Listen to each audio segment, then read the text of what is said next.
T13 Noticias.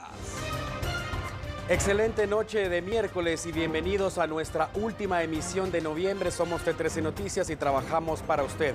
Hoy le damos la bienvenida una vez más a nuestra compañera Corina Ardón después de su periodo de vacaciones. Así es, Alan, muchísimas gracias. Un verdadero placer y honor saludarles, especialmente en este día en el cual se celebra el Día del Periodista. Un afectuoso saludo a todo el equipo tras de cámaras que permite llevarles a ustedes la más completa información desde la dirección, los compañeros en producción, en cámaras y nuestros compañeros reporteros y a todos quienes hacen posible esta emisión. Por supuesto.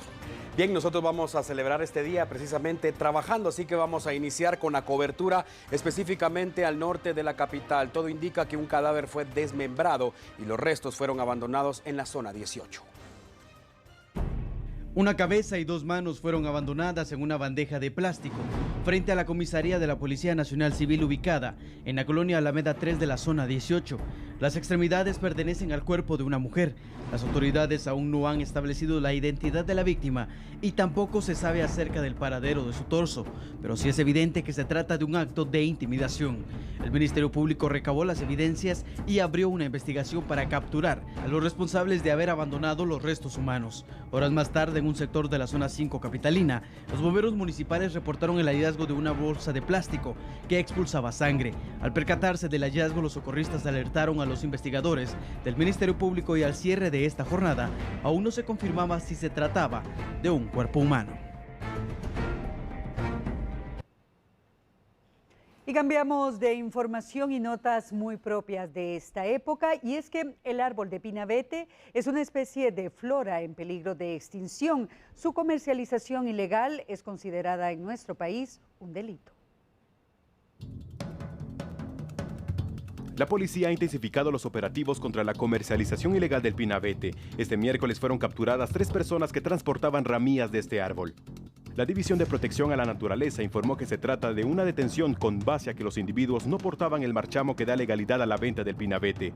Es importante resaltar que esta planta es muy cotizada para la época navideña, pero la misma está en peligro de extinción. Por ello, una persona puede enfrentar cargos judiciales por atentar contra el patrimonio natural y cultural cuando transporta el pinabete de manera ilegal.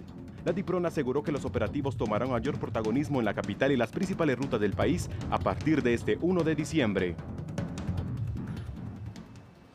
Bien, ahora sí vamos a iniciar entonces con la cobertura que hablábamos al inicio de nuestra emisión, ya que hoy se celebra el Día del Periodista. En T13 Noticias, más que una celebración, es reafirmar nuestro compromiso con usted.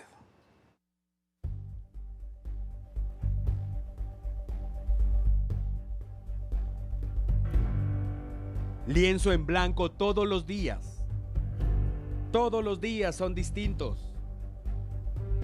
Todos los días aprendemos y todos los días trabajamos con entusiasmo para nuestros televidentes.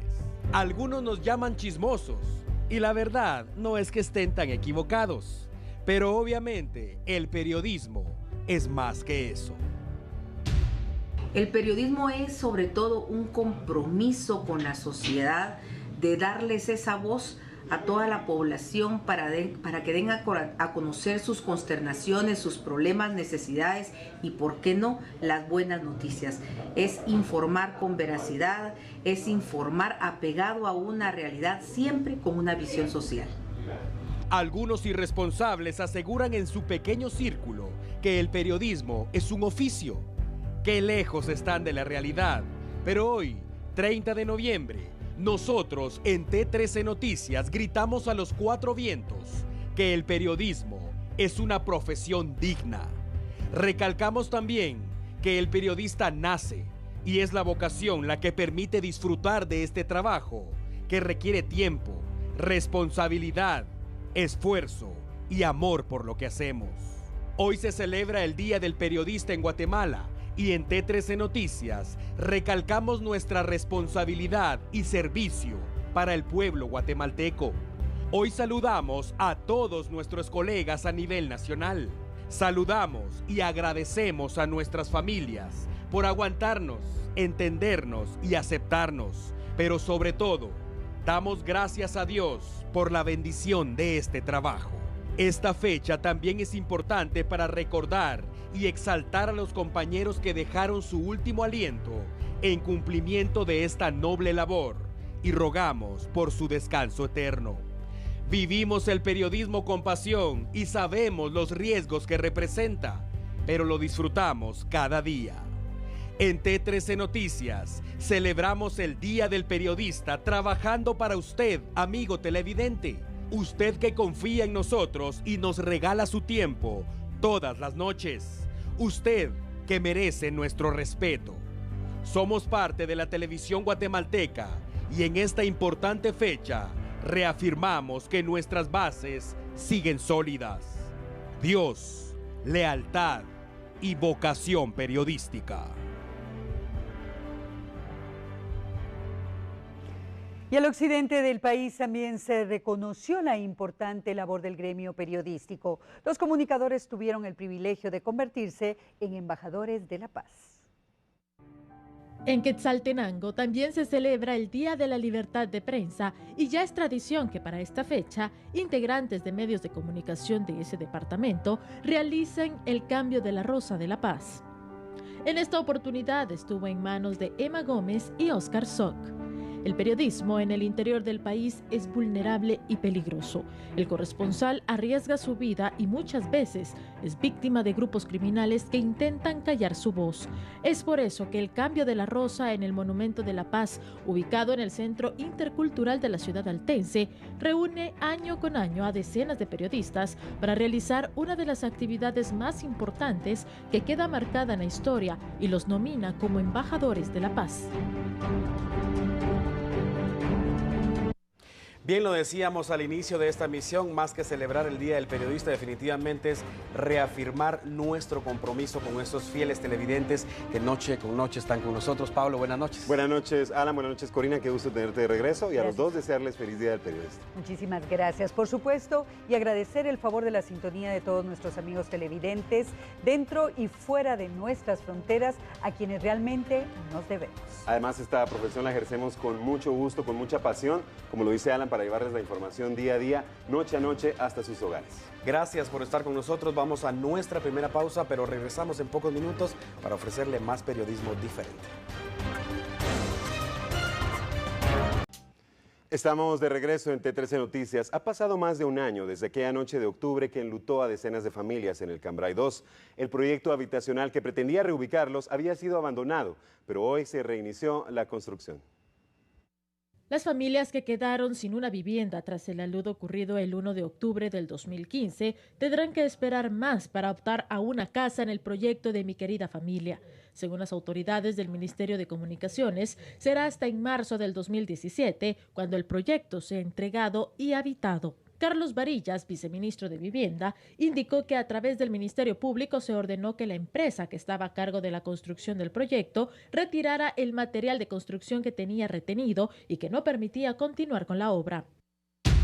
Pero a través del Ministerio Público había una citación a la cual la empresa llegó y creo yo que es una buena noticia que la empresa tomó una serie de compromisos y que se están cumpliendo. El día de hoy nosotros iniciamos ya desde la mañana temprano a recoger el material que la empresa tenía que pagar y lo hemos comenzado a trasladar ya para la zona de Querida Familia. Son 181 casas las que conforman el proyecto Mi Querida Familia, mismo que ha estado detenido más de un año, y se espera que esta vez sean entregadas las viviendas a las familias damnificadas. Y en otro orden de noticias, trabajadores del Congreso de la República solicitaron la intervención de la Policía Nacional Civil, denunciando que personal de recursos humanos de ese organismo del Estado intentan violar las medidas cautelares otorgadas por las autoridades competentes. En el Congreso de la República habemos 62 mujeres que tenemos medidas cautelares por el abuso de autoridad que se ha dado aquí en el Congreso de la República. Una de ellas soy yo. Hoy recibí una notificación donde me dicen que quedo a disposición de personal, cuando eso no puede ser posible porque yo tengo una medida que nos dio el Ministerio Público. Aquí la autoridad es una autoridad abusiva, que ellos hacen lo que quieren, gente nueva que hace lo que quiere y no se puede permitir eso. Nosotros tenemos nuestros derechos, soy una mujer trabajadora, una mujer que viene todos los días a trabajar, que marca todos los días porto el uniforme, porto el gafete, entonces no puede ser que vengan y me quieran poner a disposición de personal después de 22 años de laborar en la misma oficina. Viene el señor Ruano Porras, es el mandatario de acá del Congreso, y me viene a amenazar, ustedes lo pudieron grabar, me viene a amenazar diciéndome de que yo me voy a ir atrás de él, después de él, algo así me dijo. Entonces se ve en realidad la prepotencia, las amenazas, la intimidación por parte de ellos. Yo ahí le tengo una denuncia junto con los directores en la Fiscalía de Sindicalistas por represalia sindical, porque no es justo de que aparte de que ellos son los que nos están amedrentando, vengan a amenazarnos, aparte de que nos van a sacar, ¿verdad? La eterna novela del Congreso de la República. Vamos a pasar a otro tema y el trabajo del embajador de Japón en Guatemala llegó a su final. Las autoridades guatemaltecas participaron hoy en un acto protocolario que tuvo como objetivo agradecer la ayuda de esa nación a través de su representante. La Embajada de Japón realizó un acto protocolario por la culminación de la gestión del embajador de este país en Guatemala y durante su último discurso recordó el inicio de las relaciones diplomáticas entre los dos países, el cual inició hace más de un siglo con la visita de Enrique Gómez Carrillo en 1905. El primer documento donde está plasmada la historia del intercambio entre Japón y Guatemala es el libro escrito por el ilustre periodista Enrique Gómez Carrillo, quien visitó nuestro país en el año 1905. A este acto se hizo presente el presidente en funciones, Jafet Cabrera, quien agradeció la cooperación que Japón ha realizado con Guatemala. Guatemala y Japón han cultivado unas sólidas relaciones diplomáticas desde el 20 de febrero de 1935. Estas, a lo largo de los 81 años, se han basado en el respeto y se han visto afianzadas por una mutua cordialidad. La estrecha relación bilateral nos ha permitido caminar coordinadamente en los temas de la agenda internacional. Y tal y como le indicábamos al inicio de esta emisión, el pinabete es una especie en peligro de extinción. Este día, Oscar Giovanni Tecumbo Cel fue la primera persona detenida por transportar ramas de pinabete de manera ilegal. Quedó ligado a proceso penal en un juzgado de turno donde se le señaló el delito de atentado contra el patrimonio natural y cultural. Logró evitar la prisión preventiva con una medida sustitutiva que le otorgó el juzgador, que conoció y resolvió su situación jurídica, ordenándole arresto domiciliario.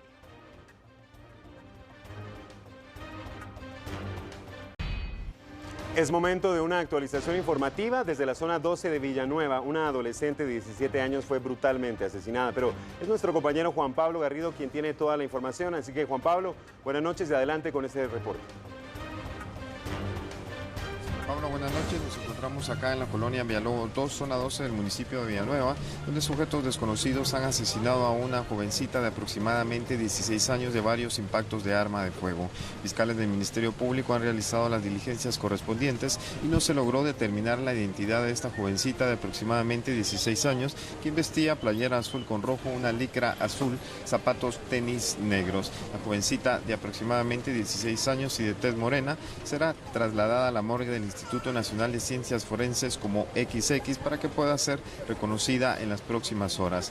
Vale la pena mencionar que según el reporte de bomberos municipales, aproximadamente a 1 kilómetro de este sector donde sujetos desconocidos han cometido este ataque armado, se trasladó a una mujer identificada como Zoila Azucena Guzmán, con heridas de arma de fuego en la pierna derecha. Esta información que podemos actualizar, Pablo. Retornamos contigo a Estudios Centrales. Gracias por la información, Juan Pablo Garrido. Muy buenas noches. Estaremos atentos y le daremos seguimiento a esta lamentable noticia. Alan Alfaro tiene más información. Así es, Pablo, y siempre tiene que ver con seguridad pública. Específicamente vamos a hablar de un operativo policial ejecutado al norte de la ciudad capital. La policía logró la ubicación de un reducto de pandilleros. Hubo capturas e incautaciones importantes. Al llegar a la 15 Avenida Colonia Cipresales, en la vivienda marcada con el numeral 1762 de la zona 6 capitalina, las autoridades constataron que se trataba de un reducto de pandilleros. Especulan que en ese lugar los delincuentes de una clica de la Mara 18 planificaban asesinatos y otras operaciones delictivas. Durante el operativo se capturó a Melvin Gerardo Pérez Caal, de 18 años, y su hermano Mauricio Ventura Caal, de 53. Tras allanar por completo el lugar, se pudo descubrir que debajo de la tierra los delincuentes habían enterrado un arsenal. Se localizó un fusil AK-47, una subametralladora y un mini Uzi envueltos en bolsas de plástico negras. Además, también se encontraron varias municiones. Los detenidos fueron presentados ante juzgado correspondiente y las armas fueron enviadas al INASIF para comprobar científicamente si han sido utilizadas en crímenes. Y en otro orden de noticias, en Guatemala se prevé que existen más de 55,000 personas infectadas con el virus del VIH. La ausencia de sistemas de prevención y una cultura de sensibilización para realizarse pruebas de diagnóstico agudizan este problema. Diversas organizaciones se pronunciaron previo a conmemorarse el Día Mundial de la Lucha contra el VIH-Sida, una enfermedad que tiene de rodillas al país. El Comité Permanente de Campaña Guatemalteca ve importante establecer medidas para reducir los efectos del VIH en base a sistemas educativos y de atención. Consiste en 90% de la población que conozca su diagnóstico, que el 90% de las personas que conocen su diagnóstico sean adherentes al tratamiento antirretroviral, puesto que ampliar el tratamiento contribuirá a mejorar la salud de las personas con VIH, a reducir las infecciones asociadas al SIDA y a prevenir nuevas infecciones. El último 90% está relacionado a mantener la carga indetectable y precisamente allí radica la clave para mantener un control de la infección. Según expertos, las autoridades deben mostrar mayor interés sobre cómo controlar la enfermedad. Todavía ese 90 está muy distante en nuestro país. El primer 90 lo tenemos en la media, abajito de la media. 43% de las personas, en el 50 hacia arriba, no conoce su diagnóstico. Eso significa un margen de 50 personas de posibles nuevas infecciones. Aún 50% de esas personas que no conocen su diagnóstico están en riesgo de enfermar y de llegar a un hospital cuando ya estén en periodos de rescate. Otro de los aspectos que se debe abordar es el acceso a tratamientos, ya que hasta la fecha no existe una descentralización en temas de atención a pacientes. Continuando con temas de salud pública, a pesar de que el virus del Zika ya no es tan famoso como hace unos meses, sigue representando riesgo para nuestro país. En Guatemala, 58 personas han sido diagnosticadas con el virus Zika y microcefalia, según datos de autoridades de salud pública, razón por la que se gestionan acciones de prevención para evitar que más personas adquieran esta enfermedad. El Ministerio de Salud registra más de 3,000 casos de Zika a nivel nacional, situación que ha incrementado durante los últimos días. 40 casos que todavía están pendientes de correrse la prueba, seguramente vamos a tener una cantidad mucho mayor de casos de microcefalia 100% vinculados al tema de Zika. Pero actualmente son 58 casos de microcefalia los que tenemos en el país, de los cuales 40 cuando lo clasificamos como sospechosos, lo que significa es que están en estudio, pendientes de la confirmación del laboratorio, y que esa cifra que usted menciona más bien puede aumentar. Ante la situación, ya se han establecido 3 ejes de prevención con el fin de implementar medidas en la sociedad que permitan detener la propagación del virus. Sin ropa clara, que no se expongan, que tengan la utilización de ropa manga larga, de pantalones, sobre todo si están visitando zonas endémicas, la utilización del mosquitero y otra cuestión muy importante, la utilización del condón. Y por segundo día consecutivo, los pilotos del transporte público de las rutas 36 y 37 laboraron de forma irregular por las constantes extorsiones y temor a sufrir un ataque, afectando a cientos de ciudadanos de las colonias Betania, Granizo 1 y 2 y El Amparo de la zona 7 capitalina. Muchos tuvieron que abordar pick-ups y taxis para poder trasladarse a sus centros de trabajo, afectando también su economía porque deben pagar hasta 10 quetzales por cada viaje.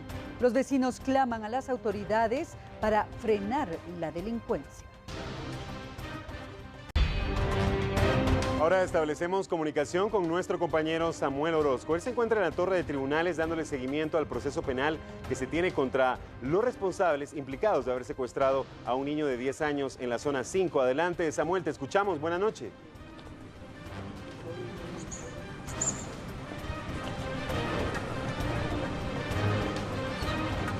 Pablo, muy buenas noches. Precisamente nosotros nos encontramos en la torre de tribunales donde a las 10 de la noche se tiene programada la audiencia de primera declaración de los capturados el día de ayer por el secuestro de un menor de 11 años.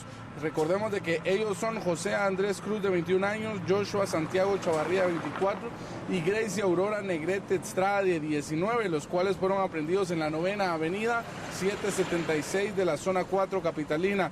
Y es que precisamente ellos pues darán a su primera declaración. Recordemos que en las primeras 6 horas las autoridades de la Policía Nacional Civil les tienen que dar a conocer los motivos de su detención. Sin embargo, el juzgado de turno pues ha determinado de que en este momento pues ellos puedan dar su primera declaración si así lo desean y también conocer si ellos quedan ligados a proceso. Este es el edificio de torre de tribunales donde nosotros vamos a estar transmitiéndole detalle a detalle de lo que vaya ocurriendo con esta audiencia. Por supuesto que a este momento todavía no hemos tenido el ingreso, ya que el juzgado pues ha determinado que a partir de las 22 horas con 10 minutos, se pueda realizar el ingreso aquí a esta sala de audiencias. Estamos hablando entonces en el juzgado de turno. Hay que recordar de que entonces ellos pues están sindicados por el secuestro de un menor de 11 años. Asimismo, entonces se podría conocer si ellos van a quedar ligados a proceso y por qué delitos, a pesar de los que se les había sindicado por parte del Ministerio Público. Pablo, buenas noches. Buenas noches, Samuel. Muchas gracias por este reporte. Estaremos al pendiente de todo lo que suceda en torre de tribunales, así que estemos pendientes a la unidad móvil también y a los enlaces de Samuel Orozco. Corina Ardón tiene más información. Así es, Pablo, y continuamos con el resultado trágico tras registrarse un aparatoso accidente de tránsito en un sector de la zona 14 capitalina.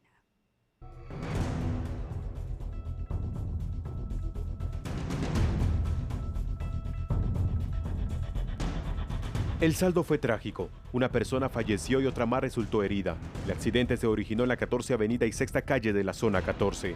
Un automóvil donde viajaban 2 mujeres, madre e hija respectivamente, colisionó contra la parte trasera de un camión repartidor de gaseosas.